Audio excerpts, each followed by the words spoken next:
അപ്പോൾ extreme SUV driving simulator പണ്ട് lockdown സമയത്ത് നമ്മൾ എല്ലാവരും കളിച്ചിട്ടുള്ളൊരു ഗെയിമല്ലേ എക്സ്ട്രീം ഡ്രൈവിംഗ് സിമുലേറ്റർ. അവർ തന്നെ ആക്സിസ് മോഷന്റെ തന്നെയാണ് ഈ ഗെയിം. 120 മറ്റോ MB മാത്രം വരുന്ന ഈ ഒരു ഗെയിമിന്റെ ഗ്രാഫിക്സ് ആണ് ഇതിന്റെ മെയിൻ. ആക്സിസ് മോഷന്റെ ഒരുവിധം എല്ലാ ഗെയിമും ഇങ്ങനെ തന്നെയാണ്. ഗെയിം തുറക്കുമ്പോൾ തന്നെ സിമ്പിളായ ഒരു ഇന്റർഫേസ്. എല്ലാ ഗെയിമിലും ഉള്ള പോലെ സെറ്റിംഗ്സ് പിന്നെ ഗെയിം മോഡാണ് ഇതിന്റെ ഹോം പേജിൽ കാണാൻ പറ്റുക. അതുപോലെ ഒരു കാർ ഡ്രൈവിംഗ് ഗെയിമിന്റെ മെയിൻ അതിലുള്ള കാർ മോഡിഫിക്കേഷൻ. ഇതൊരു ഓഫ് റോഡ് ഗെയിം ആയതുകൊണ്ട് ഓഫ് റോഡ് ചെയ്യാനുള്ള ടെറൈൻ ഇതാണ് സിമ്പിളായി ഞാൻ പറയുന്നത്. ലാഗ് ആകാതെ പറന്നാൽ ഇതിന്റെ കാർ കളക്ഷൻ അടിപൊളിയാണ്. ഥാറ്, BMW, ഫോർഡ്, മിറ്റ്സുബിഷി അതുപോലെ കാഡിലാക്ക് ഉൾപ്പെടെ ഒരുപാട് കാറുകളും അതിൻ്റെയൊക്കെ കളറ് മാറ്റാനും വീല് മാറ്റാനും വീലിൻ്റെ കളറ് മാറ്റാനുമുള്ള ഓപ്ഷൻ ഇതിലുണ്ട്.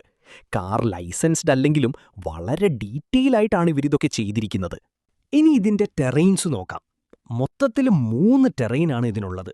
ഇതിലെ ടെറൈൻ ഡീറ്റെയിലിംഗ് നല്ല രസമായിട്ട് എനിക്ക് തോന്നി. ഒരു മഞ്ഞുകൊണ്ട് മൂടിയ ഒരു ടെറൈൻ, അതുപോലെ ഡെസേർട്ട് പോലത്തെ ഒന്ന്, പിന്നെ ഒരു ഫോറസ്റ്റ് ടൈപ്പ് ടെറൈൻസ് ആണ് ഇതിനുള്ളത്. ഓഫ് റോഡ് ചെയ്യാൻ ഇഷ്ടം പോലെ കുന്നും മലയും റോഡും ഇതിലെല്ലാത്തിലും ഉണ്ട്. അതുപോലെ ഈ ചളി നിറഞ്ഞ റോഡ്, അതിലൂടെ വണ്ടി കൊണ്ട് പോകുമ്പോൾ ചളി തെറിക്കും ടയറിൽ നിന്ന്. അതൊക്കെ വളരെ റിയലിസ്റ്റിക് ആണ്. പിന്നെ വെറുതെ ഓടിച്ച് കളിച്ച് ബോറാണെങ്കിൽ ഇതിൽ ഒരുപാട് ചാലഞ്ചുണ്ട്. കുറച്ച് വളവും കുന്നും ചളിയുമായിട്ടുള്ള ഡിഫിക്കൽട്ട് റോഡ്. അതിലൂടെ എത്ര സ്പീഡിൽ പോകുന്നുവോ അതിനനുസരിച്ച് ക്യാഷ് കിട്ടും. എങ്ങനെ, ഇൻട്രസ്റ്റിംഗ് അല്ലേ? ബാക്കി ഒരുപാട് കാര്യം വേറെ ഇതിലുണ്ട്, എന്നാൽ അതെല്ലാം പറയുന്നില്ല, വീഡിയോന്റെ ലെങ്ത് കൂടും. ഓഫ് റോഡ് ഗെയിം ഇഷ്ടപ്പെടുന്നവരാണെങ്കിൽ തീർച്ചയായും ഒന്ന് കളിച്ചു നോക്കാം. കിടിലം ഗെയിമാണ്. സൗണ്ട് ഇഫക്റ്റ്, മ്യൂസിക് എല്ലാം ഇതിൽ കിടിലമാണ്. ലാഗ് ആകുന്നുണ്ടോ സംശയം.